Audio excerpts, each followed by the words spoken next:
Hello, everybody. Welcome to a League of Legends match between St. Louis University and Morehead State. I am Nestech.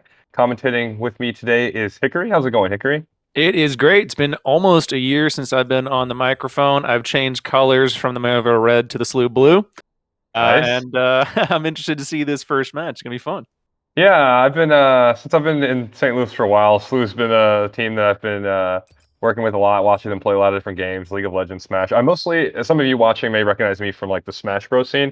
I mostly play and commentate in that. I'm a longtime League of Legends player as well. I've been playing since like season 2, but I finally just stopped last year. So I only like watching now. The game was just starting to get to be too much for me, but I still watch enough of it. I watch a lot of streams and stuff, so I know what's going on. I know what champs are. I know that Zeri champ just came out. I don't know if she's going to be in today's matches at all. Is she enabled? I don't know how the rules work for this.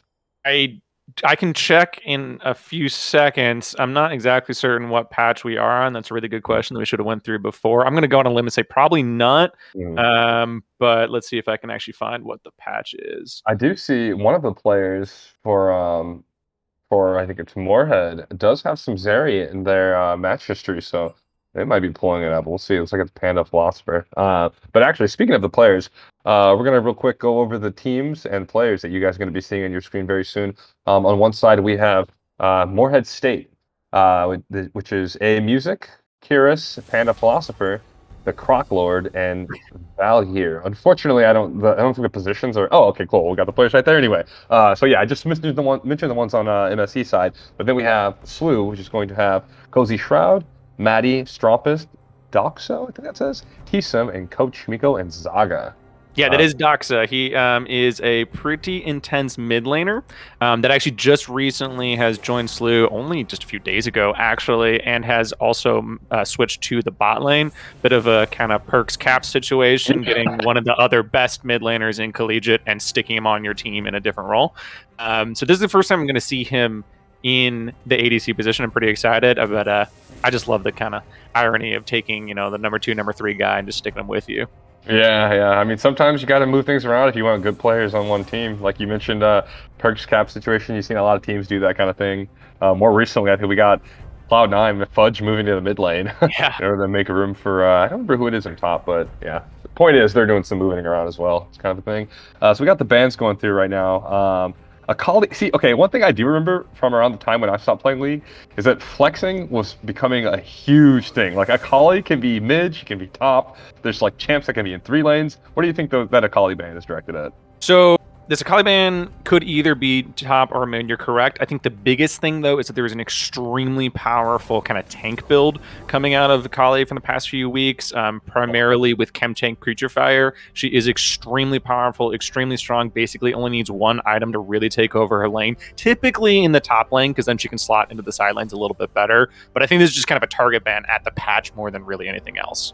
Gotcha. Okay, so we do have the Caitlyn being the first pick. I have been hearing that Caitlyn is a really high priority when it comes to ADCs right now, and kind of a pick or ban state is what she seems to be. With Jinx is also very common, so not surprised to see that pick on the other side.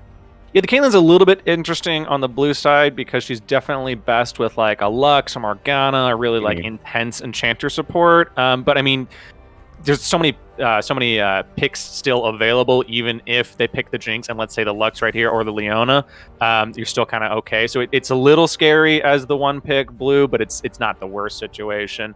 I would kind of assume that Manny's actually going to pick more of a support situation here, but he is obviously helping junglers for himself. I doubt that they're going to go for it just net.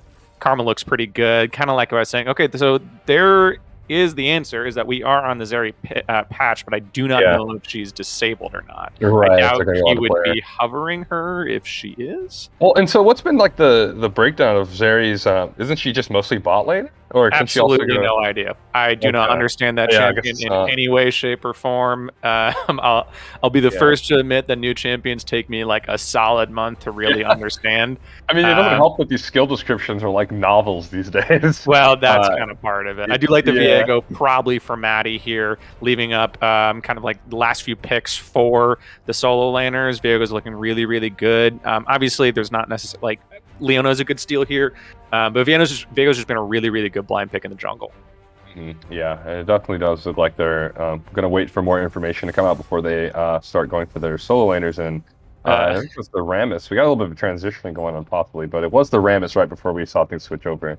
That Um, may or may not have been an accident, kind of a scary pick. We'll hear if prediction or production has an idea here in a second. I feel like it might have been maybe just a okay. mistake, and we got to change. Ah, Yeah, we're changing accounts out. Just a bit of a mistake. I think they didn't mhm. realize what if they were on the TA or not.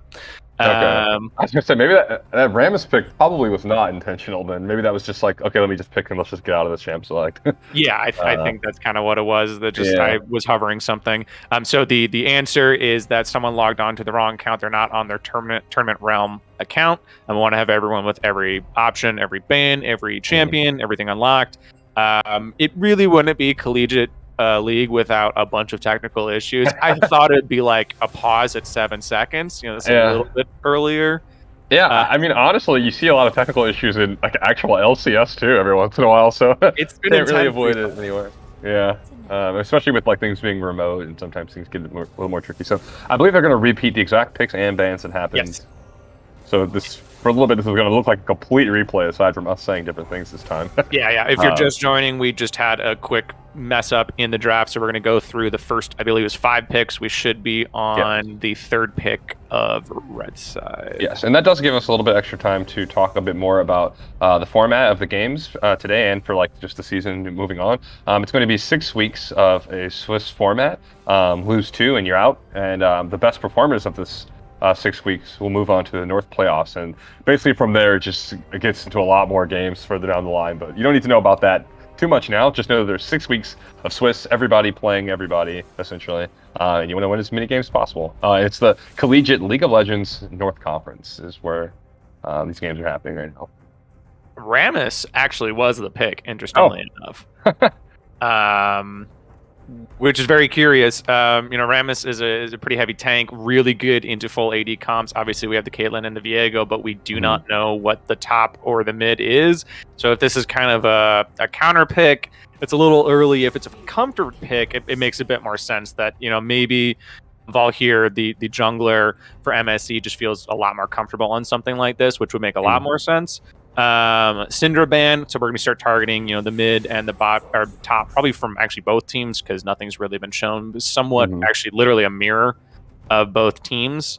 I like the Victor ban a lot. I know Strampus plays it a lot, but it is an incredibly powerful pick that if he doesn't feel like he's ready for it, doesn't want it, there's no Mhm. reason to let it go over. I think Corki would be another big either pick or ban from either Yeah. team. Yeah, and back on the Rams point real quick, I do think that I agree with what you're saying. It probably is about like a comfort pick, and not only that, but like I'm looking at Valhyr's OPG, and Trundle is a champ that he plays a lot in the jungle, and that got banned. So he's Oh, probably kind of worrying, you know what, I could get pinched if I don't take my jungler here. Let me just go with like the next best jungler that I'm comfortable with. So yeah, it definitely isn't a counter pick situation, like you were saying. yeah, and that's good coaching from honestly both sides, kind of seeing what either team wants and doesn't want. There's a Corki ban, like I said. Nico's an interesting ban, might be kind of a similar thing to the Trundle. If we could, Mm, check out the players. I haven't seen really a lot of Nico, so I feel like it's probably more of a target man. We're gonna see what the yeah. fourth pick is for MSE before the slew. Oh, Ornn. Okay. I'm not Okay. seeing a ton of Ornn, but we are seeing a lot of tank tops. He's a Yeah. good blind. And speaking of tank, this is just a very tanky comp that MSE is That's putting true. together right now. It is going to put a lot of the onus onto the AD carry though to just do a ton of work on that Jinx because you're not. I mean, I don't know. Are we still kind of in a meta where tanks do a decent amount of damage? I do remember when I stopped playing, that was kind of the thing. Yeah, I mean a decent amount. I think the biggest thing here is that you don't know what mid and top is. You probably want to save your mid pick. Tanks have been looking really good, so that actually is going to be the LeBlanc mid for Strampus and the Silas top for Cozy. It's a pretty intense top side of the map, including the Viego. And I understand it because again, Vex is actually the counter pick into LeBlanc. So this is really, really good drafting from both teams. The Ornn as the blind to make sure that you don't just kind of get like a crazy counter pick. The LeBlanc and the Silas to really kind of run the map with the Viego, take over ultimates, take over champions. And the Vex is just the hard counter to LeBlanc, try and keep her in her lane. Morehead coaching really kind of on the ball here. And I think Slew is also still getting a lot of what they want out of it. Two extremely divey team comps. Hmm. So we're gonna have to see how that kind of plays out. So what is talk to me more about the Vex LeBlanc matchup? I played a lot of LeBlanc back in the day. What is it that and Vex came out around the time I stopped playing. So what does she do that makes LeBlanc's life kind of miserable? Yeah, so Vex's kit is primarily built around her passive, which is it's similar in a way to the anti passive, where it kind of ticks ticks ticks ticks to a Uh, proc, and the proc is a fear on all minions and champions that she hits with a certain spell, okay. and it can work with her Q, her W, her E, and I'm fairly certain her R. I'm not exactly certain on the R, but it works on her primary kit. And her W in particular is a shield and just like kind of an AoE blast, just like on her feet. So the second that LeBlanc distorts in, she can just do the W, a Q rotation on it, an E rotation on it, get like an electrocute proc, whatever the rune Hmm. might be, in the same time frame that LeBlanc is feared. So it kind of counters the typical Q W auto Yeah. E reset the W from LeBlanc. It is a Hmm. very good counter. It's also in general just a good pick if you're feeling like uncomfortable. Hmm. Strumpist, to not say anything really too super biased, Trump is one of the best mid laners in Collegiate. He's an incredible player, so I Hmm. would be much more comfortable playing something like a Vex, Hmm. or like an Oriana, something a bit more comfortable, something that I can just kind of hang out in my lane, not get just Yeah. like really dominated, because I don't want my lane bleeding Yep. into the rest of the map if I'm the Morehead mid Yeah, laner. it's so good. It's so good to have champions like that in the mid lane, especially if they're the kind Yeah, of champion that also provides sort of utility. Because then they're at a point like for me, I used to play Karma in those kind of situations where I'm like, all right, I don't want to yeah. get stopped by this guy who's probably better than me.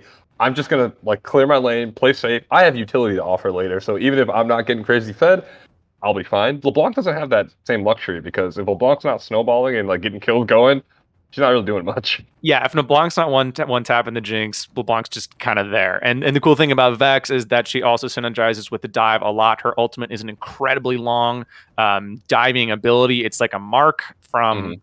it's almost tier one to tier one of mid. It's about that range if you're unfamiliar. And Oh. when she marks someone, she can then essentially just fly to them like a Lee Sin Q. Yeah, yeah, Uh, or like the Abraham snowball basically. yeah, actually, pretty literally. So Okay, that wow. really synergizes with the Ornn, with the Leona, all the dive. Rammus in some senses is a dive as well if he kind of wants to be with his ultimate. So it synergizes with the rest of the team on top of the utility you were saying, on top of like keeping yourself safe and comfortable in the mid lane. Yeah. I think it's a good draft. It's also a really good last pick, counter pick into LeBlanc. Yeah, and speaking of counterpick, another thing I thought was interesting was that like there was the Rammus pick, which we acknowledged that likely wasn't for the sake of like countering a lot of physical damage, and then in response to that, we see Silas and LeBlanc immediately, and I think Yeah, wasn't there another there was another AP pick I believe or magic damage pick towards the end of the draft. Is Viego physical or magic damage? He's he is physical physical mostly. damage, I'm but getting him confused with TFT Viego, who did a lot of magic damage. I don't Yeah. know if his AP ratios scale when he switches to the soul of like a Vex or something like that. Oh, right. So I guess you kind of say in some sense he's got a little bit of AP ratio, but he's Hmm. primarily a physical. Um, and and you're right. I mean, like Silas in general is just a really really good pick into Ornn, and it also works well with the Rammus. I think it works okay with the Leona and the Jinx ultimates, and even to some extent the Vex ultimate, but in particular, it works really, really good as I don't want to say like a counter by any means to Ornn or Rammus, but makes that like that incredible engage tool that is Ornn be a bit more hesitant because the same thing could just be coming right at you at Yeah. any moment. Yep. Yeah. And then on the topic of the two dive win conditions of both teams, I think the interesting thing here will be because of what we mentioned earlier with Morehead State's reliance on Jinx as like a really important damage dealer, also with the Vex, of course. There's going to be situations where both teams are going to want to dive, but they're going to want to have to keep in mind where their AD carry is because they don't want to just all dive in and leave Jinx completely exposed to the Stylus, the Viego, the LeBlanc. There's so many people who can just dive in and do lots of damage on the Jinx. Are we missing audio? I don't have game audio. That's exactly what I was just checking. I don't have audio. 30 seconds until minions It's not like spawn. the worst thing. Yeah. If I can figure it out on my own, I will, and if not, Hmm. I think it's quite all right. That's why I kind of hesitate. Sorry, because yes, Yeah, you're good. you're right. Oh, Mandy's getting really far forward with that Yeah, good. ward. Getting a little close. Okay, they have audio and stream, so that's good. That's more important. We need people at home to be able to hear what's going on, but we can just hear the audio of our own voices. That works well for us. But we have jumped right in, sorry, a little bit late, into game 1 between SLU and MSE. I believe this is a best of 3. That's a fantastic question for production. Yeah, actually, we forgot to talk about that at the beginning, but yeah, I'm pretty sure it's a best of 3. And as I mentioned before, it's the first game of the 6 weeks of Swiss format. So both these two teams are going to want to be jumping off to a good start here. Maddie got out of the jungle unharmed, it looked like. Yeah, the early ward into the sweeper is pretty common. Typically, you do see it on something like the Raptors. A little bit brave going that far, confirming that it's not a red start, which isn't, the most uncommon for the Rammus, although as soon as we see the delayed entrance from Panda and a music, we'll know that it was a red start, a blue start even without the ward. It's not uncommon to just kind of go get that ward. Yeah, and so this lane, I feel like Leona is going to struggle a decent bit against all the poke. I mean, obviously, once Leona gets in, it'll be easy Jinx Chopper to follow up and a lot of damage, but I have to imagine with the amount of speed and poke that Karma has, like, that's going to be a difficult lane for Leona. Yeah, we can already see Doxa playing extremely aggressive with T-Sum, with the Mantra Q doing a ton of damage. About Doxa actually still kind of staying here, T-Sum as well. Yeah, T-Sum's very aggressive on this Karma play right now. Yeah, making it look very, very intense. This is going to be a pretty tough matchup, like you just mentioned. A music does have the ability to really turn things on a huge all-in. Plus the ignite, there is no heal on Doxa. It's just a cleanse, which I do like, but that's not a problem by any means. But that does make it a little bit easier for a music all-in. However, this is probably, I would say, the second or third most oppressive lane right now, followed by, just Caitlyn Lux into Caitlyn Mark, excuse me, as we have a fight in top side. Yeah, Maddie roaming into the jungle, probably trying to keep some pressure on the enemy jungler so that he doesn't decide to make a visit bottom, but keeps him distracted just long enough for a kill to actually go through on the bottom side. Looks like a double kill for the AD carry, who has switched from mid lane to AD carry and wants to make a statement in this new role. Yeah, first match on the ADC role, picks up a double kill under the tower. Let's see, he blew his flash. I'm going to just probably guess something like a Mantra Q into another double kill. Popping up for his Trompus there, flash right around the Raptors. I don't even need to talk about the bot lane as there's a fight at the top as well. Yeah, and Cozy gets the kill, but also going to drop. Yep, it's going to be a trade of kills. And a lot of kills happening already, 6 kills total in less than 4 minutes of this match. So it's a lot of stuff to break down real quick, but one of the things I did want to say was that with how much pressure was being applied against Morehead's bot lane, you had to imagine that the jungler was going to need to make a visit down there, and I do think that was why part of the reason why Maddie wanted to apply some pressure in that jungle is to be like, okay, well, either he's about to go help his bot lane, in which I can get into his jungle with vision, or I'll slow him down and mess with him a bit. And I think we saw some fallout of that once Vex got involved. Yeah, Maddie had a good timer on Rammus, on Val here. We talked about the ward at the early start. He knew almost exactly when the red was started, if not going down. So he was very, very much aware. I think he might have underestimated the 1v1 of the Rammus slightly. Yeah. But you're right, he did get a lot of attention. And what it led to, in fact, actually, is Val here and Curious kind of over-diving on Maddie, giving Strumpus the double kill. So whether it might have been a bit of a reach from Maddie, he did give Strumpus a double kill in the end. He's looking again at Vex in mid lane. Yeah, so I think, especially with how strong Strumpus is starting to get already, it's going to put a little bit of a wrench in Curious's plan of just having a no-action mid lane and just starve LeBlanc of kills, because what do you know, LeBlanc's got 2 kills already and we haven't even hit the 5 minutes. Yeah, flash blown there as well with the Matty gank again. He's still kind of hanging about and Curious a little bit far forward, and actually we're looking again at mid lane. Yeah, he really wants to seal the deal on this, and there we go, another kill going over to, well, the first one for Matty this game. So he wants to join in on the fun of getting kills, as so far Strombus and Dox has been hogging. Yeah, extra kill for the birthday boy in the top lane as well. He got the solo even under the tower, and now we do have a kill as well from Maddie. And with the flash blown, it was kind of a pretty easy regank there from Maddie. I know Curious really wanted to push that wave out, really wanted to catch up in some CS, but without calling his jungler, it was a little bit scary, to be fair. Dox picking up the kill there as well. Cozy, we got another 1v1. Yep, 1v1 on the top side. Cozy just laying the hits on there. Ornn does not have the cooldowns he needs to get out of there, and he's just going to fall again to the birthday boy. And now we got Strompus re-engaging in the mid lane. He's cold stealing kill. Ignite is down though, so we can't finish off the kill. He's gonna jump in with another W. Okay, no, probably not gonna go for it. Power's focused on the use anyway. A little bit scary without the Ignite there, and his ult down. Maddie in the bot lane again, or first time actually. Yep, and Maddie is waiting until the aggro has been taken by the Karma, and he is able to finish off the kill. I think it's actually Doxa who gets the kill there. Some good patience by Maddie to not dive in too soon. Yeah, really good call out there. T-Sim does get the aggro. As you see a little bit of a fight in the mid lane as well.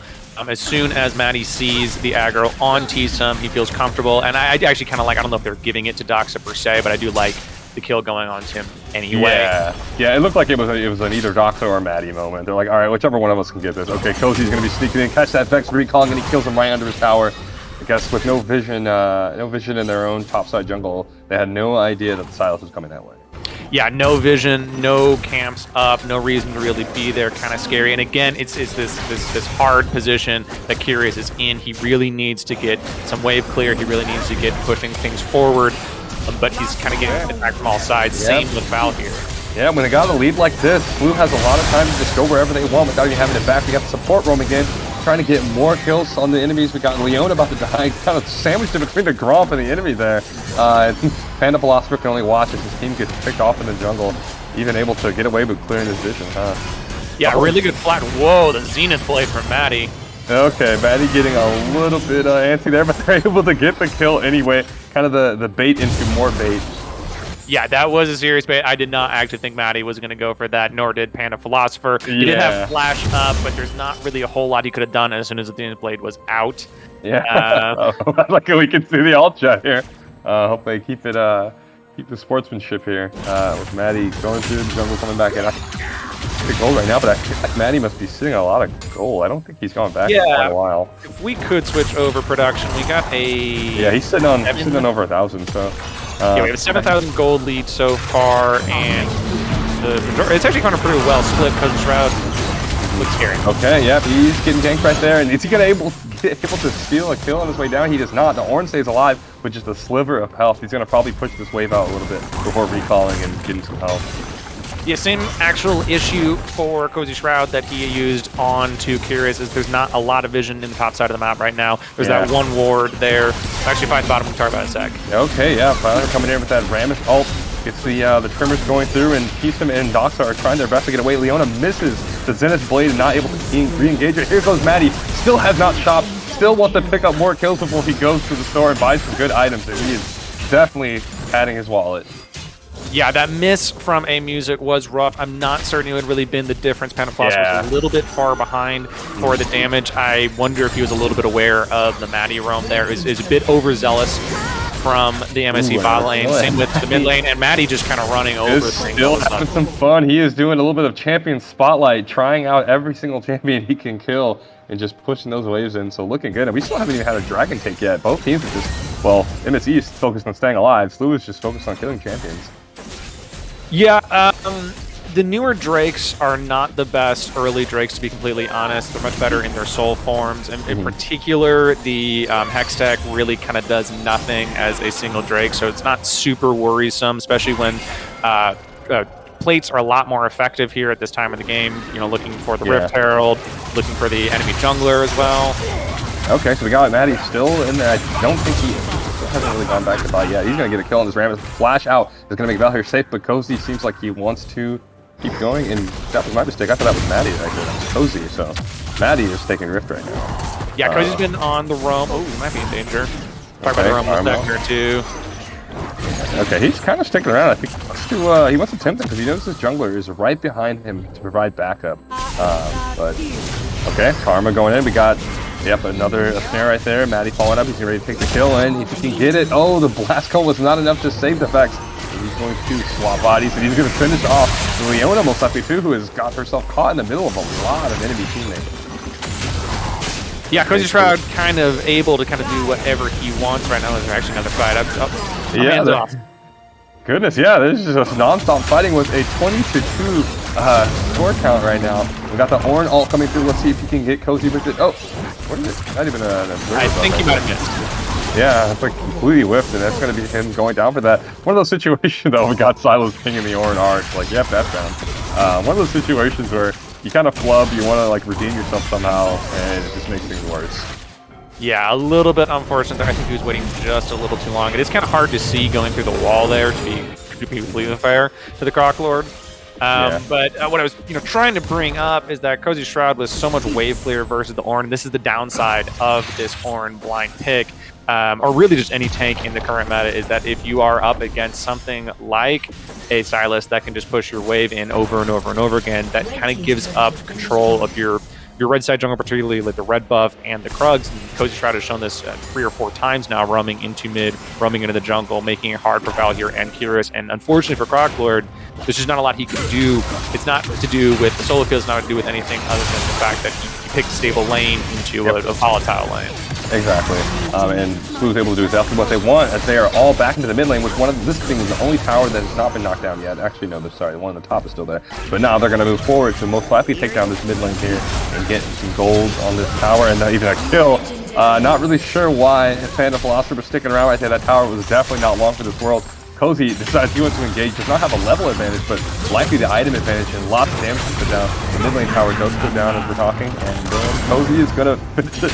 Misses it with the orange shield ult, but he goes in anyway and gets the kill. It's a good flash from Croc Lord, kind of the best he could have gotten. Ooh, another.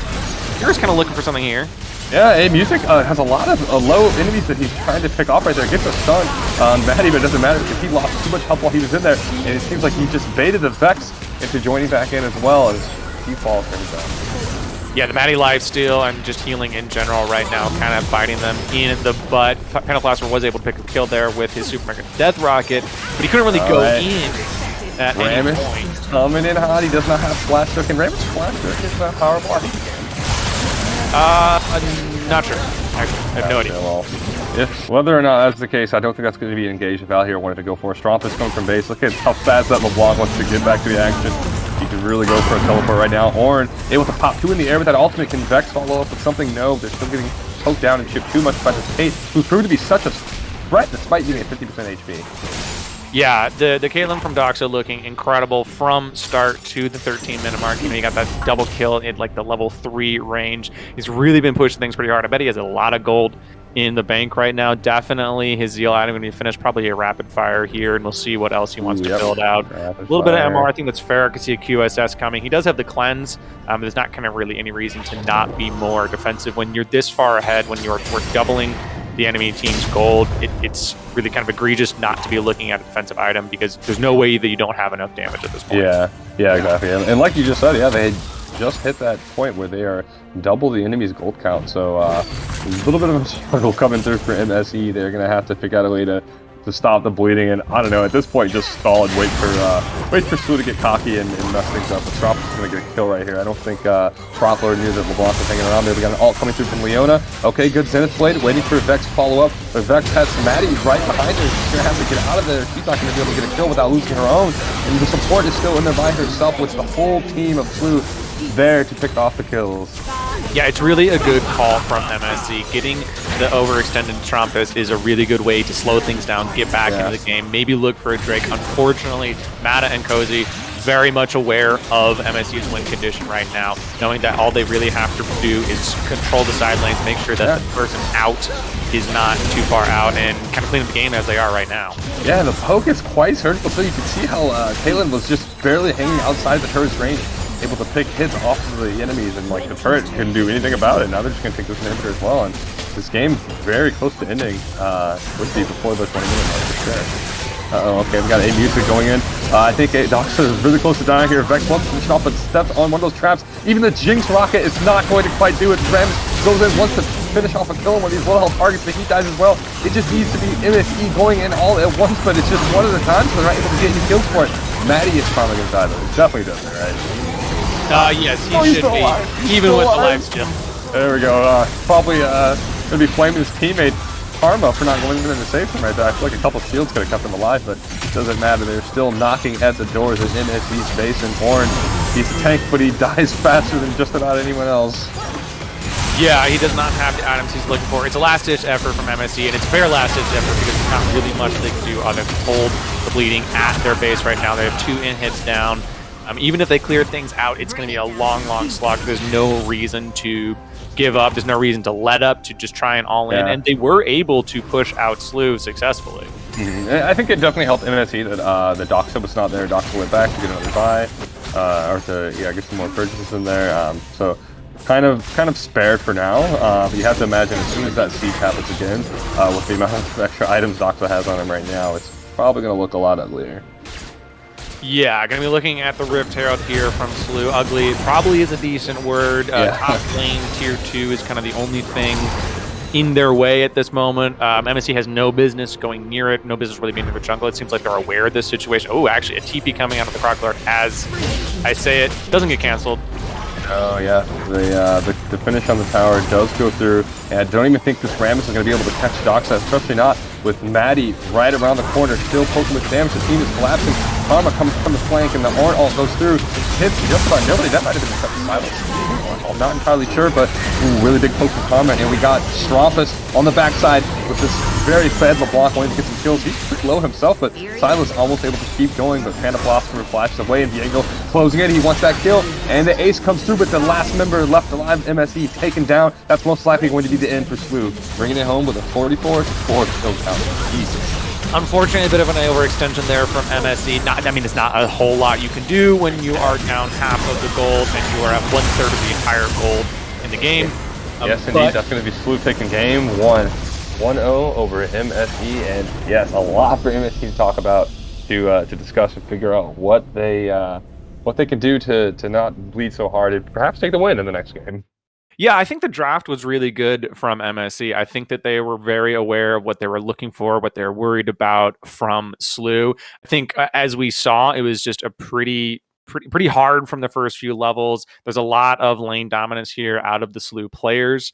I don't think that the draft needs to be changed up too much, but maybe a bit of a slower early game, slow things down a lot. We saw T-Sim just go all in at level 1. Maybe expect that in the second game. Just be aware that the Slew bot lane is going to be extremely aggressive. Keep in mind, we have a mid laner playing bot lane now. Yeah. He's going to be significantly more aggressive than a lot of those kind of traditional ADCs. We typically see ADCs in either this kind of like all in, balls to the wall, interface off, but somehow end up in 10-1, or just a really chill, 300 CS at 27 minutes. Yeah. I'm just going to sit and farm.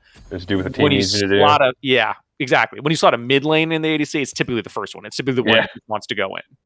Yeah, I guess the issue depends on what kind of mid lane it is, because I know me as a mid laner, I tend to be the more like I played a lot of Karma. I played a lot of like kind of lanes where I don't want to fight. I just want to just chill and farm, and I don't want to engage too much. So for me, when I would go to AD carry, it would carry over down there too, and I'd be like, okay, just let me sit back and farm. But obviously, I think the majority of good mid laners, are aggressive and want to really put the pressure on and take advantage. So yeah, I think what you're saying holds up, especially in the case for Doxa.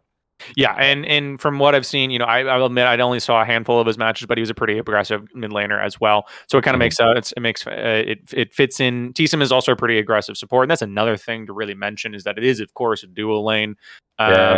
And this is actually kind of a good thought for MSC as well. It is a dual lane. Is that if your support is getting absolutely bullied into the ground, there's not really much reason for you to be trying to return fire, to be kind of in that aggressive state when you need to be kind of back, relax, and chill. Jinx is an extremely hard scaling champion. You don't really need to be worried. It's a bully lane. It's a kill lane. You don't need to be super worried about being behind in CS in the first, 10 minutes. Yeah, and I'm looking at A Music's other champs, and I know I don't know how meta Sona is right now, but I do feel like Sona in that situation, obviously you'd be conceding and saying, hey, we just want to stay alive and sustain in this lane. And I feel like sustain would have been really helpful for them there, because like you mentioned, the poke was just coming down hard, and with a champ like Leona, who very feast or famine in the sense that if you don't stop that poke now, if you don't engage and force them to fight you, you're just going to slowly bleed out. And that was what happened, especially until the other lanes got involved, and they're like, okay, you guys are low, let's just finish you off. Yeah, Sona in a second. The Leona pick was second on the red side, so it was the second pick, knowing what Caitlyn was the first pick. pairing with the Jinx, so we're kind of aware that something like the Karma would come out, maybe a Lux, maybe a Morgana, maybe even actually a Sona, some sort of Enchanter. A Lulu actually looks really good here. So Sona's an interesting pick, and I think in particular because Sona, you're right, is not really what you would call a meta champion, but is definitely has the qualities of meta champion. There's this ongoing kind of argument with support players, even enchanted support players, that for some reason just really, really are antithetical to Sona, despite her kind of stat wise and item wise being a pretty solid B or even A tier support in Yeah. most metas. So it's a bit strange. I would kind of like to see in it or Lulu or something that can also shield Because or clear. it could be because she's boring. I got Sona and ARAM Yeah, one day, and I was like, oh, cool. And in my mind, I was just thinking about like all the flashy like ultimates and like big Lichbane procs with her Q. But then I was just playing it. I was like, wait, this is it? I just like change the color of my aura and just walk near my allies. Okay, I guess. she's um, definitely not a fun champion, but yeah, I would like to, it's not even just MSC's drafting. I would like to see Sona a lot more in general. I think mhm, she's an extremely undervalued champion. I think the things that Lux can do, that Karma can do, that Lulu can do, Sona mhm, can do just as fine with a little bit more utility, yeah. especially in the lane because of healing. And also, I just think her ultimate is a little bit more engaging to me than like a Lux ultimate at Mhm, 25 minutes. It doesn't do definitely. anything. There's not really any Right. damage. It's just kind of Yeah, throwing it especially on out support there. looks. Yeah, Just exactly. helping out. As someone in chat just pointed out something about a cat, I just want to take the moment to call out that we both have cat trees. Uh-huh. Oops, I went the wrong way. So yeah, that's pretty cool. We got cat commentators going on right now. Well, Uh, let's see if the timing works out. He's oh, okay. He's just gonna hide behind the screen. Uh, he yeah, usually walks around. one of my cats tried to get into my lap earlier, and I was like, nope, not while I'm commentating. Well, now she's up the window, so maybe she'll hop on the cat tree during the cast at some point. But yeah, what I wanted to mention earlier about MS East play was, yeah, like you said, like the draft was fine. The draft isn't the reason they got slammed the way they did. Honestly, it feels like it was a lot of map awareness and like map movements on the part of Slew, and just MSE being too slow to respond to that. Like the part when they started to get an early lead, that wasn't too bad. But I think it was once they had that lead and they started, converging on different lanes through the jungle, getting caught out in places like Slew would like send their top laner into mid. Like that was the point where it was like, okay, like now we're just gonna lose because they had that early lead and they're just spreading all over the map with it. Yeah, I think when you can see a top laner like Cozy go for those mid lane dives that early, it is a really good sign for the coaching staff, for the team to realize, okay, we're down like a kill or two kills in lane. We need to now be pulling back on jungle, pulling back on river control and vision control. Like at that, I'd have to look at the VOD, but let's call it like the 6 minute mark when things kind of started to kind of break open a little bit for Definitely Slew. early. Yeah, that's a great time to start saying, okay, Tribush, Raptor Camp, bot lane, river entrance. That is now our line. We're not at the river anymore. We're not that far forward. We saw in the mid lane again. I was trying to call it out. You do need to push out waves. You do need to get resets. You need to get resources. But if you've already lost control of the river and the jungler can be there at any moment, and as a high ganking jungler like Viego, it sometimes is a sacrifice. And then if you sacrifice that, then you push your vision control back to the Raptor camp as opposed to in front of it, and so on and so on. And that allows Cozy to then sneak his way in when you don't have vision control that far. Yeah. Um, and so, yeah, it's not a draft issue. It's a bit of a laning issue, but there's ways to get around this laning issue. Hmm. Yeah, I do think that was that one moment where really early on where Rammus ran into Viego, yeah, in the Mhm. jungle, like near like right behind like the red buff. Yeah, that was the moment where like the game plan things got really difficult for MSE because like I think on paper it would have been so easy to acknowledge that, like you said, Viego is a high ganking jungler. Rammus can move real fast, so like Rammus could very quickly react to, let's say, Rammus's own Raptors. Sees Viego ganking bottom, boom, Rammus says, okay, I have an opportunity top, I have an opportunity mid, or something like that. But like the game never got to a point where the jungler could do that because, oops, I ran into Viego, oops, there's a kill, I didn't mean for a fight to happen here, and now like my reactive game plan just can't really work anymore, or at least if it does, I'm already behind like a ton of gold. Yeah, it'd be really interesting to see what the comms were at that moment. I think the double kill bot had just happened or was kind of Mhm. happening. So we know there's comms in the bot lane. And Yep. so I'm interested what the jungle mid comms are on both sides. Maddie probably is like, I'm kind of walking my way out. Stromp is like, I'm probably kind of covering you, but I'm interested to see what the other side would have been, because sorry, I'm getting distracted by this guy. Hey, hello He's coming to there. say hi. Um, That's a I cutie. think it's interesting because maybe it was a bit of a mistake. It's like, oh, Vigo's super low. We can get this kill. We can get things going. We can slow down. We can just kind of, keep a kill in mid lane and go from the bot. And I wonder if it was a bit of an oversight not seeing, the speed of LeBlanc, the movement of Viego. It's a kill in your mind, but it's what the next like 2 or 3 minutes come into it. Even if all things go right and Maddie does die, Strumpus doesn't roam, whatever, nothing happens, just a 1-for-0. What else happens? Does Strumpus push the wave, crash the wave, reset? So I would be interested to see what the comms were, because it does look like a kill. It does look like Maddie's overextended. He kind of was. But Yeah. what does that kind of come out of it? hmm Yeah, and like a lot of moments like that, like sometimes you want to say like they come down to like outplays or like, oh, he just got outplayed. If he just played better, he would have won that fight. But I do think it is about like calculating risks and knowing situations where like we can win this or we definitely can't win this. And sometimes it's just so easy to get baited because you're like, there's Viego, he's caught out. Like we got this is Yeah. easy. But like sometimes it takes that extra step of thinking to realize, wait, LeBlanc's right behind him. This isn't as guaranteed as we thought it was. And then you just gotta have the discipline to like take a step back and say, you know what? Nope, let's not do that. And I'm thinking in game two, MSE will have more so of that mindset now that they realize what kind of a powerhouse they're dealing with in this slew team. Yeah. So to be completely fair to Q and some viewers, I've seen it in chat. St. Louis University is primarily challenger ranked team. They're one of the top ranked teams in the country. MSC is much lower ranked. Seems like kind of a newer club, and so this is a very very hard matchup on the 1-to-1. And so that's why I'm kind of talking more about communication, seeing things on the map, seeing vision, because just to be fair, at the end of the day, Strumpus probably could have turned the 1v2 even if Matty goes down just on his own mechanical skill. And that's, to me, not really interesting analysis. And so that's why I'd be really interested to see what that conversation is, right? Because there's a kind of percentage game here, is that, you see the Viego at a low percentage. I'm really harking on this point because it really opens up the top side of the map. I know it's a small moment in the game, but it really gives a lot of moment. It allows Cozy to all in because he knows where the jungle is and go for it. I'll just finish my point really quickly. I'm just really interested to see what the conversation was, because it might have been only like a 70-30 win for them, which Yeah. isn't as good of a percentage as it sounds like. Right, exactly. Especially when that can easily alter depending on new information. But we do have game two, Champ Select, showing up on our screen right now. Looks like a similar band so far. Well, only one band's gone through, but okay, yep. Malzahar coming through as well. So we are seeing similar bands so far.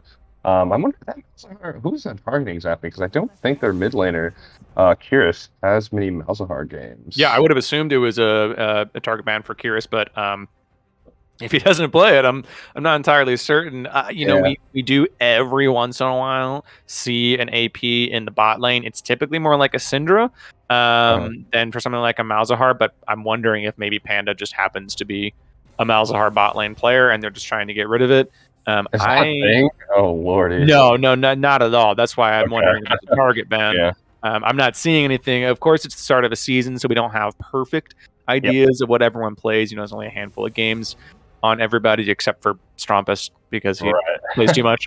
So Um, yeah, MSU, we already see that they're trying to get rid of some of those things that gave them a lot of trouble in that first game. Getting rid of the karma means maybe they want a bit more of a bot lane that they can have a lot of control in. I'm curious to see what their pickup's going to be. Is their first pick here going to be a bot lane, or it's going to be Corky, who's usually mid, right?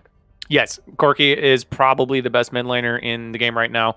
Has been Okay. extremely dominant. The build is extremely powerful. We saw him in his ban from Slew in the last game, along with a ban of I don't remember. But it was clearly trying to get rid of these power picks. Mhm. Corky is a big pickup here for Curious. Kind of a similar idea with the Vex, where you can kind of just chill for a long time and scale up.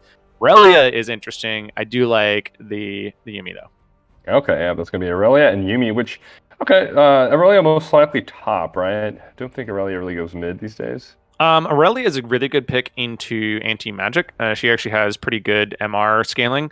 So Oh, it okay. can slot Actually, in into the mid lane. It mhm. typically be more of a control mage than a Corki. I'm not certain if Strampus plays it though. Ooh, okay, we do see the Sona coming in right now. Nice. Unfortunately, not in time to save that last game, but this time going to be a lot more resilient to any poking. I mean, they got rid of the Karma though, so I can't imagine they're going to be needing to deal with too much poking. I mean, I guess Lux Caitlyn is still an option. Yeah, Caitlin's For, still for on the board. I could actually see it get picked up here right now with the third pick. Jin's actually a pretty good synergistic as well. Very calm and collected bot lane, kind of farm up and feel comfortable, which is exactly what we were asking of MSE during the yes, break. indeed. Okay, and that instant snag on Diana, almost the Leona, opposite of the light. We got the moon in the mid lane here. Most likely going to be a jungle though, right? I don't think Yeah, Diana. typically. Yeah. In solo queue, she's still a pretty good mid laner, but in competitive, we typically see her in the jungle. She matches up with the Yumi okay. Actually, it's kind of Yumi's telling me a little bit more that the Aurelia might be mid because we want to see the Yumi and Aurelia combination more than anything. Or like for instance, a Viego jungle would really kind of tune me into be a top lane Aurelia. We'll have to see how it is. I'm still not seeing anyone who plays it. But yeah, So it's once almost definitely again, gonna be a jungle. yeah, once again, those jungle bans going through Pinch Valley here a little bit. This time, no immediate Rammus pickups. So Valley is going to have to go dig a little bit deeper, unless he wants to run it back on that Rammus. What was the other ban? Oh, Yasuo going through as well. Okay, so looks like MSE not entirely sure if the mid lane is going to be Aurelia or not. So they're banning the Yasuo just in case. Um, they have Interesting. I know Lucian. Strumpus plays Lucian a lot. Of course, Doxa would as well as a mid laner. So Yeah. they're probably going to save their mid lane pick for the last, or at least their counter pick, of course, for the last tier. See what the top and jungle is out of MSE, and then decide where they want this Lucian, and for that matter, for the Aurelia to slot in as well. Okay, yeah, this is yeah, Flex Central once again. This is the stuff I was talking about with having so many champions that can go in so many different places. Whereas on the MSE side, things are a lot more clear. We got Jin definitely bot, we got Sona support, Corki mid, and Poppy top. There is no confusion about that whatsoever. So what are they missing? Jungler? Yeah, the Oh, jungler actually could be Poppy. yeah, I was gonna We say see her Poppy can jungler a jungle lot. actually. It's Yeah. kind of dependent, and with the Scion, it's going to be definitely a Poppy jungler. I do Okay. like her a lot.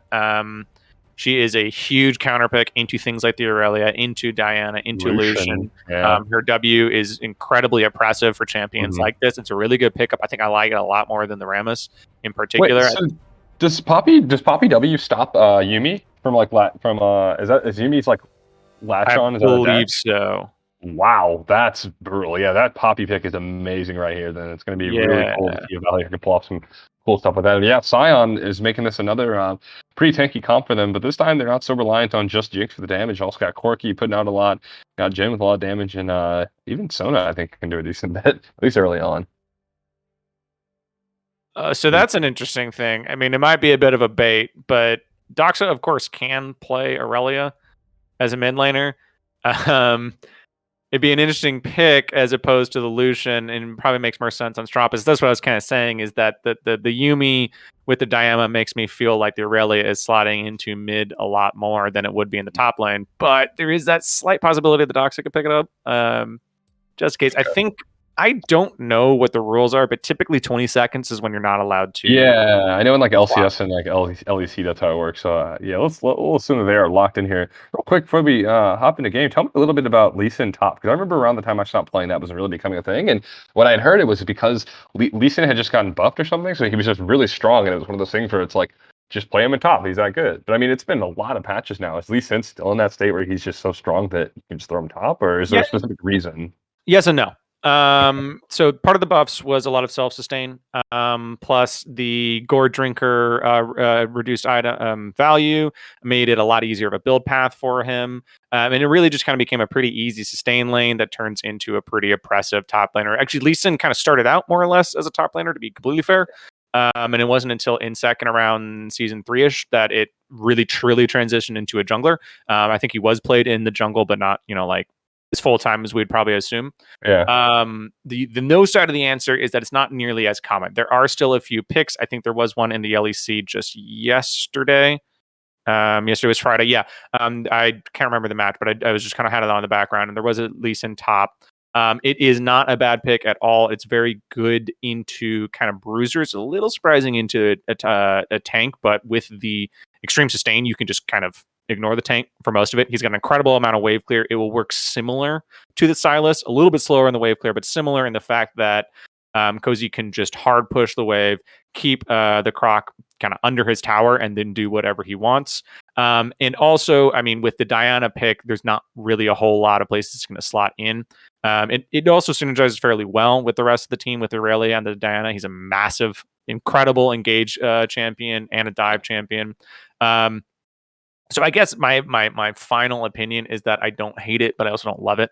I think there's a lot of their picks. Yeah, because I think for me, what's confusing to me is like I always remember Lee Sin as kind of being a champ where, well, at least in the jungle role, where his purpose is to get a lot of plays going early, get the ball rolling, and then late game he kind of just turns into a kick bot. Yeah. So is that what top Lee Sin still kind of does? Like he's still looking to mostly make impact in mid game and then fall off later. To some extent, yeah. He's a bit bruiserier. He's a bit tankier because he's got more gold injected into him, more levels into him as well. And levels are really good on Lee Sin. The level 11 mark is actually quite a bit more damage and cooldown on the kick. On the kick bot allows him to do a lot more. He's got a lot. He really does have a lot of wave clear, especially with the like 1.5, 2 item build. So he can become kind of a mid tier split pusher to some extent, especially against. Yeah, so especially against a top laner like Sion, it's not what you would think of as like a Fiora split push by any means. But he can hard push a wave, stack 2-3 waves and then just leave. He's not really going to be like getting tons of towers like Camille, like you said, like a Fiora, like a Sheen proc user. But he can still put pressure on that side of the map. Yeah, he checks off those boxes with like mobility, and hey, I got a cat as well in my lap. Oh, that's a big kitty. Yeah. And what's funny is I actually named her Zoe off of the League of Legends champ because Zoe was my main back when I played a lot of mid lane. And she's got long hair and is obnoxious just like Zoe, so perfect, it fits. But yeah, I forgot what I was saying about Lee Sin. He also has a little bit of a doesn't one of his moves like he like slams the ground and there's kind of like an aura where like any like enemies will get hit by have their attack speed slow. Does that still work that way? I don't remember what the stats are, to be completely honest. I just know what abilities do. Yeah, he's got something that provides an aura or like so his E does mark enemies in the area, and the second E gives them true sight on them as well, or at least vision. It might not be true sight, that might have been a mistake. Gotcha. I would have to double check if it affects attack speed. I don't think it really does. Okay. It might though. Could be confused. I could be confusing it with TFT once again. Yeah, I'm not certain. I play Lee Sin a lot, but I just know that E does damage and slows, and W gives a shield and lifesteal, and Q is an execute. That's just. Oh, and as you alluded to earlier with the Yuumi and Aurelia synergy, Yuumi was latched onto Aurelia just now and was able to get a little bit of poke onto Corki. I mean, with how early the minions have just spawned, so I have to imagine Corki's going to heal that up pretty quickly.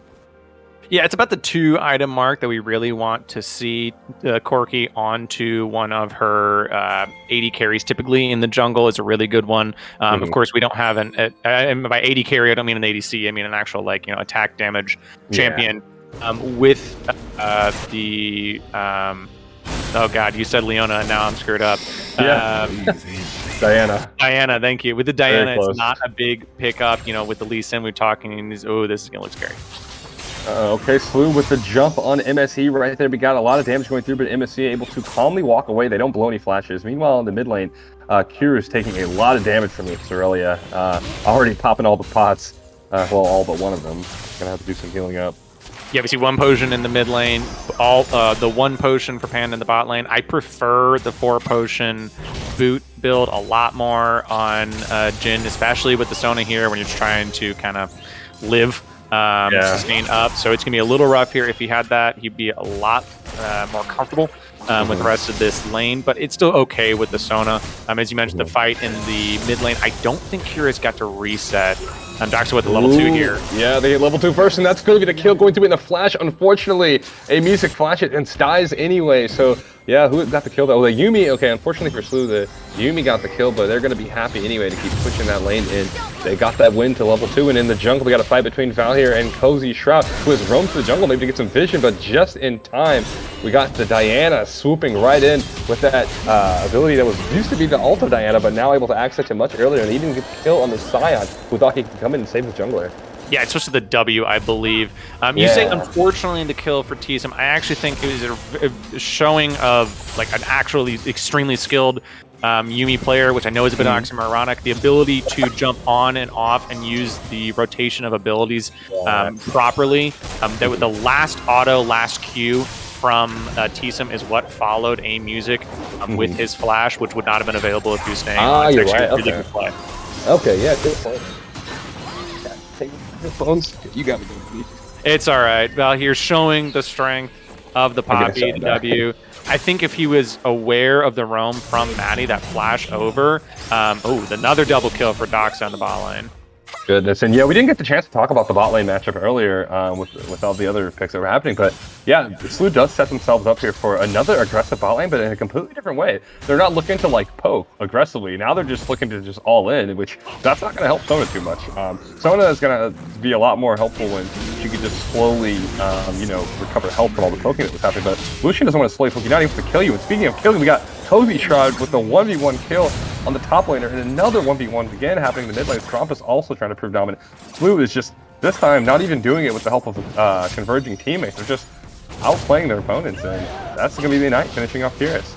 Yeah, good Ignite there from Strumpus. They've given Cozy Shroud the birthday boy special here with the Silas into the Lee Sin, so he can kind of just do whatever he wants. But on your point of the bot lane, it's right. It's good drafting from MSC to be aware that they need to be careful, and good counter drafting from Slew to just kind of sack the poking, know that you're not going to get through this Sona Jhin, and instead just go full dive here with the Jhin, with the Yuumi.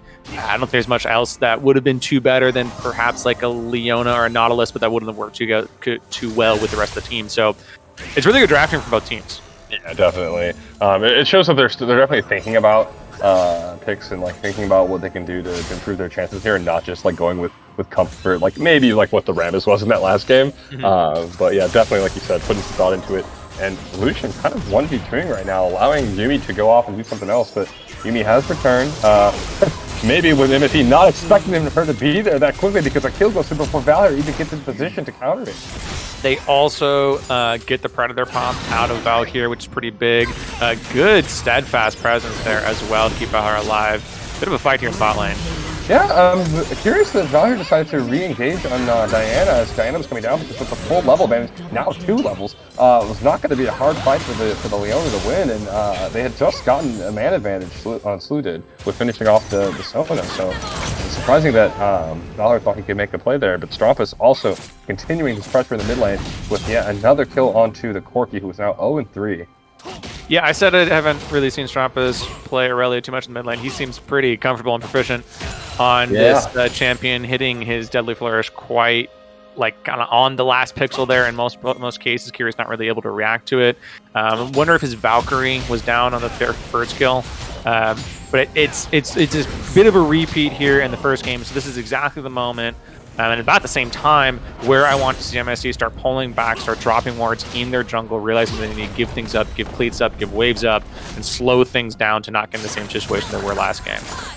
Yeah, and speaking of a mirror to the last game, one thing that is different so far, I remember at this point last time, Cozy Shroud donated a kill over to MSU as he got his kill on the dive, but this time a bit cleaner than that. Not a single kill given over to MSU, so Slew definitely looking to clean things up. Yeah, actually kind of surprising there. Nice insect there. It's kind of surprising that Cozy Shroud didn't go down in the first fight. And I'm just going to talk over a little bit. Because it really was looking good for Valkyrie there. Yeah, Maddie almost coming in. going down to zombie side, doing so much damage, but Cozy Shroud says, alright, I'll just finish this off right now. Yeah, it's so close MSC was to almost getting another one. But Slew continuing to keep up the pressure and not let them get a single kill. Yeah, I would like to see a Drake here pretty soon. Rift Herald kind of up in a sec, especially with Strumpus pressure here. Cloud Drake level 1, or 1 Cloud Drake is a lot better. It gives you movement speed, which is really nice for this team. Okay, yeah. They're going to start trying to rotate around the map. Yeah, more kills down there and a dive coming through right now. The ultimate from or the Lucian almost killed there. They both juggled their aggro so proficiently. Still decent enough health to stick around and finish off this. They're not going to finish off the tower in this wave. Maybe the next one. Okay, no, Poppy is nearby. They're feeling like they want to call it off. Recalling on, their own ward. Thought it was an enemy ward for a second. Okay, so the first turret goes down in the favor of Strompus. All the pressure he put on this 0-4 Corki allowed him to just do whatever he wanted in the mid lane and take these kills. Yeah, it is a rough matchup. I don't know if MSE was seeing this Aurelia go mid. Yeah. I kind of hope they were, because it's a bit of a, I wouldn't say a counter matchup by any means, but it's a really, really tough one. You kind of have to just wait to level 6 to just kind of rocket farm, especially with a player like Strompus. What was the first pick on? Corki was the first pick, wasn't he, for MSE? I believe Corki was first pick, and then it was Diana Yumi. No, it was Aurelia came first. Yeah, we got Aurelia Yumi. Definitely an intentional counter pick then for the Aurelia there. Especially, we even saw Strompus considering Zed, I remember, during Champ Select. Yeah, I try to not get too baited by hovers. Yeah, definitely. But I mean, it is a possibility. I don't know if it goes as well with the team here. Oh, going right in again, and you could see Corki inching towards that wall, so he went to flash over, but got killed anyway, and Cozy Shroud flashing away because he's low health, and that zombie was hitting hard last time, but nope, able to finish off one. Another dive going in the bot lane with Doxa, somehow still having not taken this tower yet. I guess letting it live so we can just keep getting some kills. Stromp is still pressing the mid lane, though.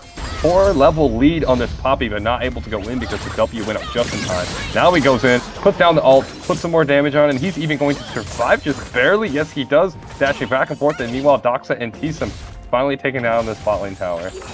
Yeah, Lucian is not the best tower taker, especially early on before he gets Sheen procs. Probably in trouble here. I think Sona might have been caught looking elsewhere on the map while she was walking back to lane, and Corki shows up a little too late. Yumi ult not hitting much, but switches over to Diana, able to get the range she needed, and Diana finishes the kill, and that's going to be the bot tower going down now. That's 2 towers so far taken down. There might be a third very soon here with Aurelia pressing the mid lane still.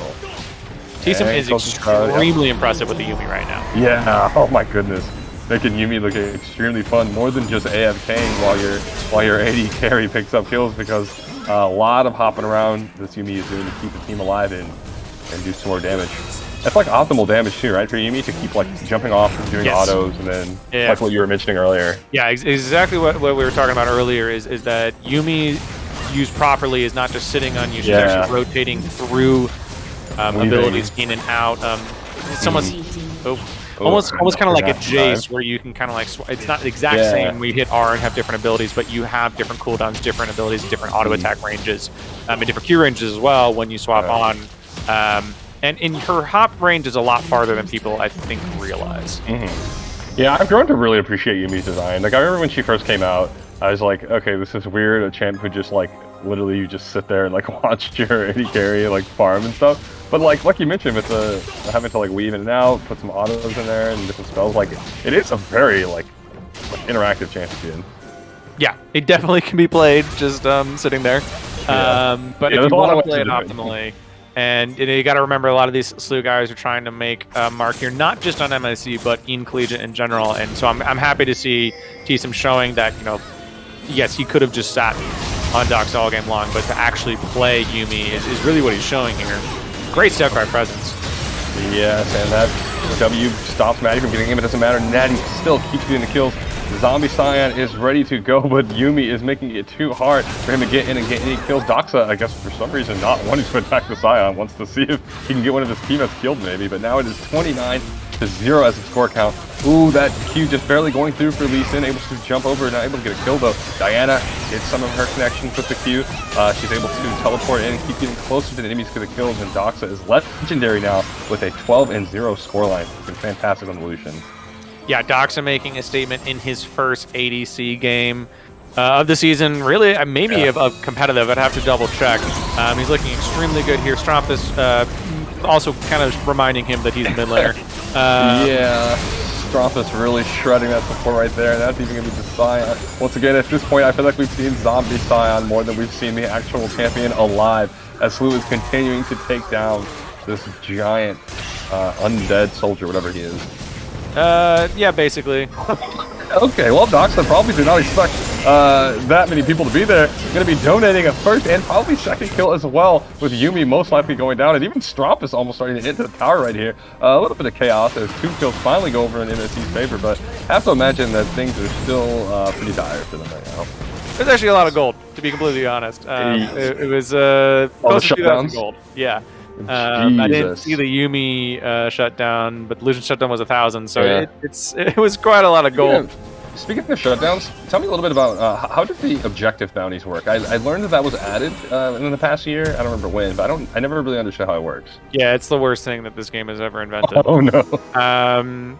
So when a team is down by a scalable amount of gold and objectives, so that would be towers, drakes, rift heralds, and baron, they are given objective bounties, which flags the enemy team's towers, I think inhibitor as well, and the drakes and the barons to give extra gold to the entire team. Oh my goodness. Yeah, and so it's a scalable thing. It's not really good math. It seems to think that drakes are worth like 1,500 gold when they're probably only worth about like 700 gold. It seems to think that towers are worth like 700 gold when they're worth about like 900 gold. It's very bad. So if you don't get like the first 3 dragons, you'll get a ton of gold for getting the 4th dragon? Yes. Oh my goodness, that's okay. Interesting. All right, well, so we got a lot more kills going through. Curious kind of goes through with the package. I feel like that's the first package we've seen this game, at least used offensively like that. They're kind of just trying to circle Flu in. Can they get a kill? Yeah, we got the pin going on to the Lucian, stunning him with the wall, but it doesn't matter. He eats away just in time. Sion not able to do too much either. With low health, Flu is still sticking around trying to pick off these kills, and look, they're actually getting it. Meanwhile, the rest of Flu is down in the base trying to end the game, while there's MSC teammates just think they can try and get something done. The jungle doesn't matter, more kills coming through. Sona and Jin dropping. We got Sion doing what he can. At this point, not caring about his base and just wanting to try and get some kills. Lee Sin finishing off the Corki. He's going to run away from Sion, who probably wants to try and kill him. Nope, still not going to do it. That's another loss for Zombie Sion as Strompus and Peacem are attacking the base. Okay. Yeah, Cozy Shroud really showing off his Lee Sin mechanics there. Flash Insect, 3-man ultimate, kind of kept Doxa alive, allowed Doxa a second or 2 more to reset his abilities, get his rotation back up, and they can return the fight, take out a music, take out Vahir, excuse me, and then kind of slow down the fight as Maddie, Strompus, and T-Sum are just pushing the base. Not really anything that a music and Panda Philosopher can do in that situation. They just don't have the wave clear. They were just kind of waiting for the respawns. They've got it now. We do have the objective bounties that we were just talking about, but problematically, it's going to be very, very hard for MSC to get really too far past this pink ward line that we can see here.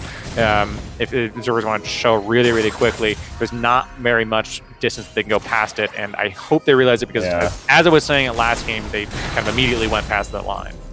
Yeah, and so about the objective bounties, it looks like they put it on Rift Herald too, right? Yes. Yeah. A little gold frame around it. So I mean, it doesn't matter. It's not going to be up for many more minutes anyway, and he's definitely not getting it. One final stand as Slu is diving in to try and get these kills. So much damage that tank melted immediately. Lee Sin connects to the Q, able to dive in there and kill the Poppy, and now Lucian is just staring the fountain in the face if he wants to try and get more kills. Yes, and music goes out with an ult, doesn't matter. Jin W lands and Lucian is finally taken down. Yumi gets an ult, keeps them in place a little bit, but it doesn't matter because the team is still on the Nexus, taking it down. It only has about 90% of its health left, and no one left to defend it except for the Jin, who's just sitting there in the base, looking around. Where'd Sona go? Sona's also sitting in the base. Yeah, that's going to be Sleuth slowly taking it down, and that's going to be the 2-0 for them. MSE not able to get much more than only 4 kills in that game.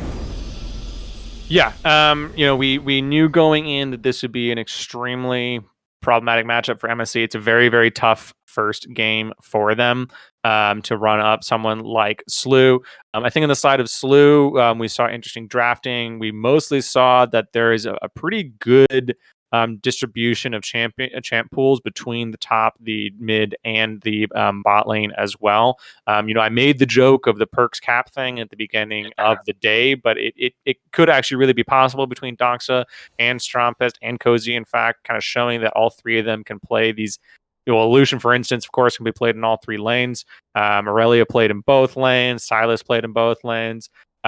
So it's an expected win from Slew, of course, but it's a win where Slew needed to make sure that it was a win. And I know it's a weird way of saying it. They had to keep it clean and just put some more reps in the things that they're good at.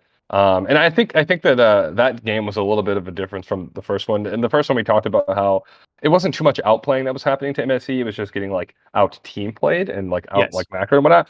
This game was a bit different. I think this one was a lot more outplays in the individual lanes. I don't think we saw much like cross map play happening until like the game was already over. It was just like kills No. happening, solo kills, 2v2s happening in the lanes, and just getting stomped in lanes. So those things are a bit harder to MSE to learn from because you can't just say, well, play better, perform better. Yeah. But yeah, To something that is I think a good coaching moment. At level 3 or 4, the Maddie Cozy roam into the blue side. They know the start of the HSE jungler, so they know that it's gonna be in blue in about 3.5 minutes.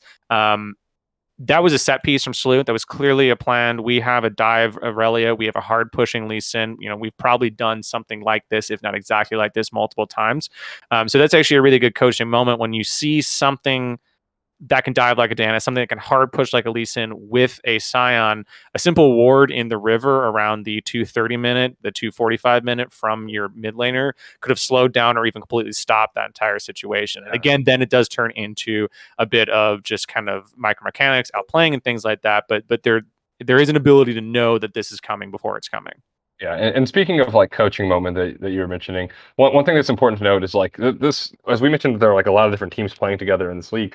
This was two extreme ends, I guess, in Yes, terms of like yes, yes. skill level. So this will be a really good moment now for MSE to, when looking forward in their matches against opponents who are closer to that skill level, what Mhm. can they emulate from Sloop that they just saw? Now that they played against a team who could employ these different concepts really, really well, how can they like copy them and beat some of their future opponents Yeah. just as hard as Sloop just beat them? Like Yeah, anything is a coachable moment, basically. absolutely. I mean, it's probably one of, if not the hardest first matchup that they could have gone into. I can only think about like one or two other teams that would be at this level. But first of all, you're just past it. So ideally, your next matchup is going to be more manageable. And then, as you just mentioned, you can see things that players like this are able to do, and it's not the mechanics, it's not the physical, but there are things that you can do to walk it out. And again, I talked about the communication in the first game between the jungle and mid, and really just kind of doing this more and synergizing more and winning and losing more and running into matchups like this more is the only way that you can kind of understand that turn on the Viego can turn really badly. And a similar kind of thing with the turn of the Lee Sin in the second game. Yeah, it's like you said, it's the kind of stuff that it doesn't matter what the skill level is of your opponent. If Mhm. you know certain things can happen, that knowledge will be important for you in the future if Yeah. your opponents are bronze or if they're a challenger. So yeah, always some learning to be done. But yeah, well played by both teams. SLU taking that 2-0, so a solid start to the season for them. MSC, as we mentioned, a little bit of a rough start, but a lot Mhm. for them to go back and review in the VODs. It's been a pleasure casting with you, Hickory. We're gonna let you guys all go now. Thanks for tuning in. I hope you guys enjoyed the games, and you'll definitely be seeing a lot more Hickory, right? Am I Yes. hearing correctly? You're the weekly host of this, right? You're gonna be Yeah, doing yeah. this. So I will be here, if not every week, most of the weeks to do the SLU broadcast, which I believe will be 3 p.m. CST on Saturdays for the Collegiate going into the future. I am a SLU student as well. I'm old, so I'm not in the undergrad. I'm just here with all the old people. But I will be here. I hope to see you and some other SLU faces in the future. So thank you all very much. Tune in next week. 3 p.m. I said, as well as listen to Twitter, SLU Twitter and Discord, SLU. Social medias. All right. Yes. See you guys.